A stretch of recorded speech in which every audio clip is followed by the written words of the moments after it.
Laga pembuka Liga 1 Indonesia 2024-25 antara Persebaya Surabaya dan PSS Sleman di Stadion Gelora Bung Tomo menjadi sorotan publik sepak bola tanah air.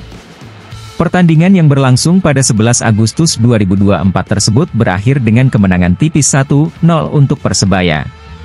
3 poin di laga perdana ini tentunya menjadi modal penting bagi tim asuhan Paul Munster untuk melangkah lebih jauh di kompetisi musim ini. Namun, lebih dari sekadar hasil akhir, ada sejumlah fakta menarik terkait performa individu para pemain Persebaya, terutama dalam hal rating yang mereka dapatkan. Pelatih Persebaya, Paul Munster, tak bisa menyembunyikan rasa puasnya terhadap kinerja anak asuhnya. Dalam konferensi pers usai pertandingan, Paul Munster mengapresiasi perjuangan para pemain yang tampil dengan intensitas tinggi selama lebih dari 100 menit. Menurutnya, kemenangan dan clean sheet di laga pertama adalah awal yang baik untuk mengarungi musim kompetisi yang panjang. Pemain bermain dengan intensitas tinggi sepanjang 100 menit lebih pertandingan. Luar biasa, kalian layak meraih kemenangan ini, kata Munster dengan penuh semangat. Meski demikian, pelatih asal Irlandia Utara ini juga menekankan bahwa masih ada ruang untuk perbaikan, terutama dalam hal penyelesaian akhir.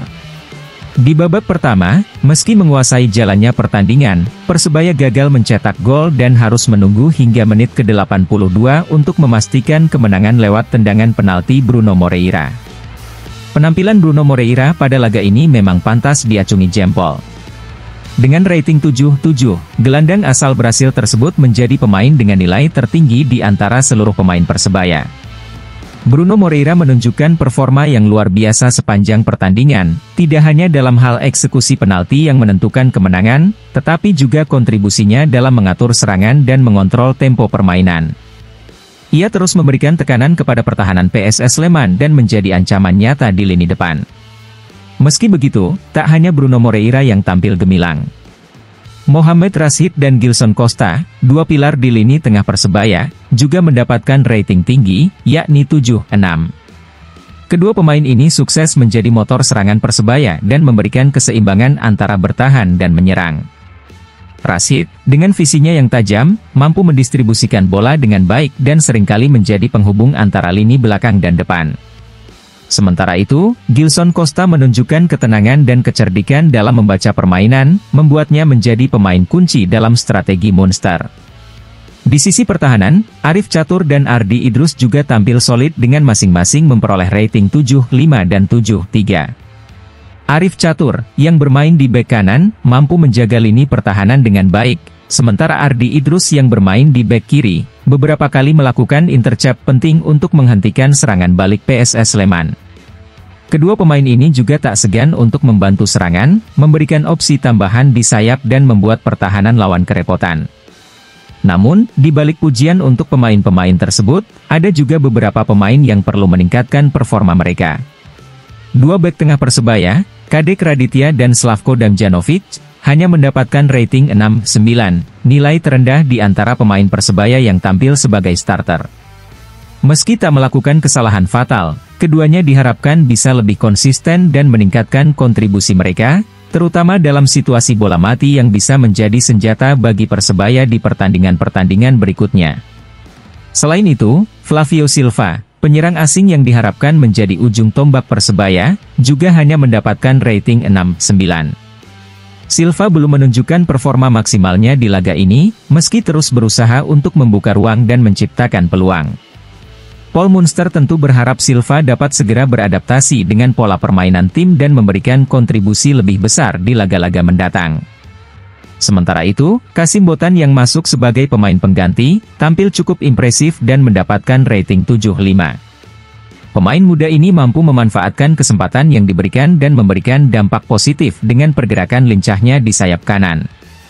Bahkan, aksinya yang cerdik membuatnya dilanggar di dalam kotak penalti oleh pemain PSS Sleman, Kleberson, yang berujung pada gol tunggal Persebaya. Hal ini tentu menjadi pertimbangan Paul Munster untuk memberikan lebih banyak menit bermain bagi Kasim di pertandingan-pertandingan berikutnya. Tak hanya Kasim, Alvan Suaib yang juga masuk sebagai pengganti berhasil menampilkan permainan yang solid. Meskipun ratingnya hanya 6,9, Alvan menunjukkan potensi besar yang bisa dikembangkan. Paul Munster memuji kepercayaan diri dan kerja keras Alvan yang mampu mengisi posisi winger kanan dengan baik, menggantikan Malik Rizaldi yang absen. Menurut Paul Munster, penting bagi tim untuk berhati-hati dalam memutuskan kapan Malik kembali bermain, agar tidak memperparah cederanya dan membuatnya absen lebih lama.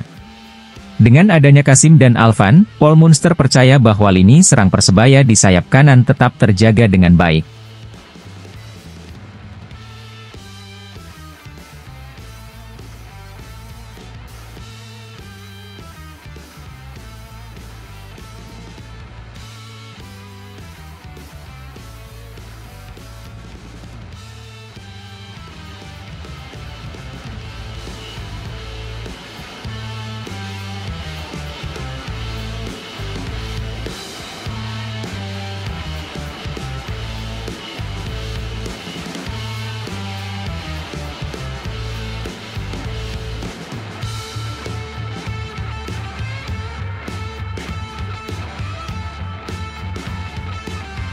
Persebaya Surabaya resmi memperkenalkan rekrutan pemain asing terbarunya Daryl Lachman menjelang musim Liga 1 2024-2025. Pemain berpaspor Kurasau ini menjadi pemain asing ketujuh yang bergabung dengan tim Bajul Ijo. Kehadirannya diharapkan dapat memperkuat lini belakang Persebaya Surabaya. Pada hari terakhir masa pendaftaran pemain Liga 1, Persebaya Surabaya mengumumkan kontrak baru dengan Daryl Lachman. Bek tengah berusia 34 tahun ini merupakan kelahiran Belanda yang sebelumnya memperkuat klub Liga Australia, Perth Glory. Lachman akan dikontrak selama 1 musim dan diproyeksikan berduet dengan Slavko Damjanovic di lini pertahanan Persebaya. Kehadiran Lachman bisa mempengaruhi posisi bek lokal Kadek Raditya, yang selama pramusim dan pertandingan perdana Liga 1 menjadi pilihan utama. Kadek Raditya menyatakan kesiapan dan fokusnya untuk pertandingan selanjutnya melawan Maluku Utara serta akan mengikuti instruksi pelatih jika terpilih sebagai starter. Enggak masalah, yang jelas saya fokus ke pertandingan melawan Malut United dan mengikuti instruksi pelatih jika dipilih menjadi starter, kata pemain Persebaya Surabaya, Kadek Raditya, Rabu, 14 Agustus 2024. Menurut regulasi Liga 1 musim ini, setiap klub diperbolehkan untuk mengontrak hingga 8 pemain asing, dengan maksimal 6 pemain asing yang bisa bermain bersamaan dalam satu pertandingan liga.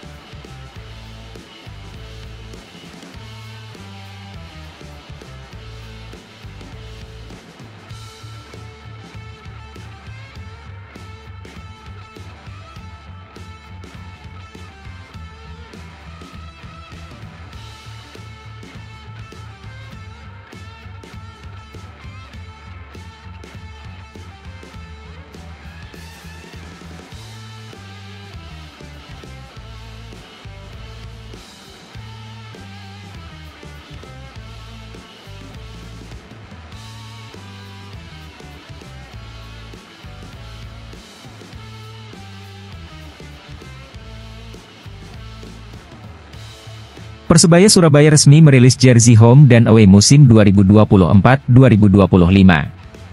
Jersey kali ini hadir dengan warna baru yang lebih cerah dan lebih segar, yaitu Fighting Green dan Fighting White. Jersey home mengusung tema Fighting Green. Artinya, melambangkan bahwa Persebaya akan selalu fighting atau berjuang di setiap pertandingan. Tidak seperti musim lalu yang hanya menggunakan satu warna, jersey home kali ini memakai dua warna, yakni hijau dan hijau neon.